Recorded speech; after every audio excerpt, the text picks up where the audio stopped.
We're back for another Mock Monday, this time using PFSN's Mock Draft Simulator.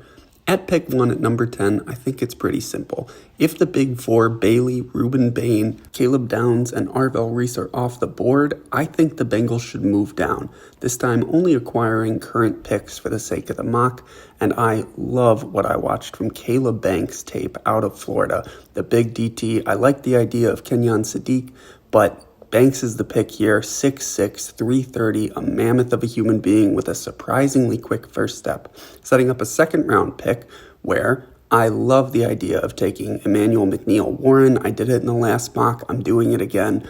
Akeem Mesidor is tempting at the edge position, but McNeil-Warren's that true cover third free safety that the Bengals need. With the second pick in the second round acquired from the Bears in the trade back, that's 57 overall. I'm throwing out the draft board here.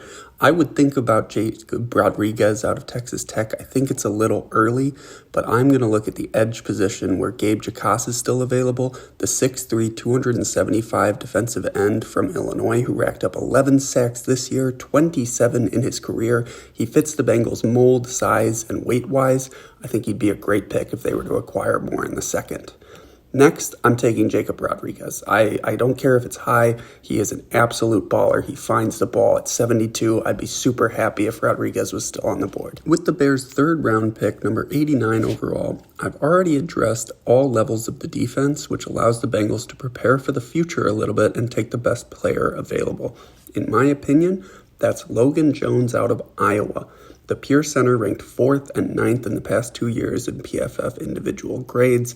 I think Ted Karras is not going to be around forever, and I love the idea of planning for the future a little, especially with extra traded capital. At pick 110, there is still a number of players I like, and for that reason, I'm actually going to accept another trade down to accumulate one more pick at 152 from the Ravens, while moving down only 5 spots. This allows the Bengals to double dip at the defensive end spot where we know they need pass rush juice. I like Malachi Lawrence and his tape, but I think he's a little undersized for what the Bengals like at only 240 pounds.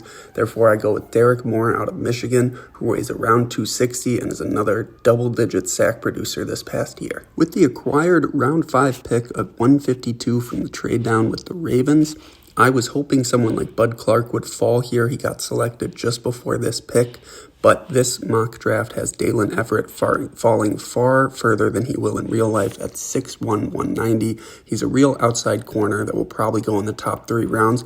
Great value in the 5th. At pick 187, we have one of my favorite draft targets I'm looking at here in Kyle Lewis out of Michigan. He played so well at the Senior Bowl and would provide elite athleticism at the second level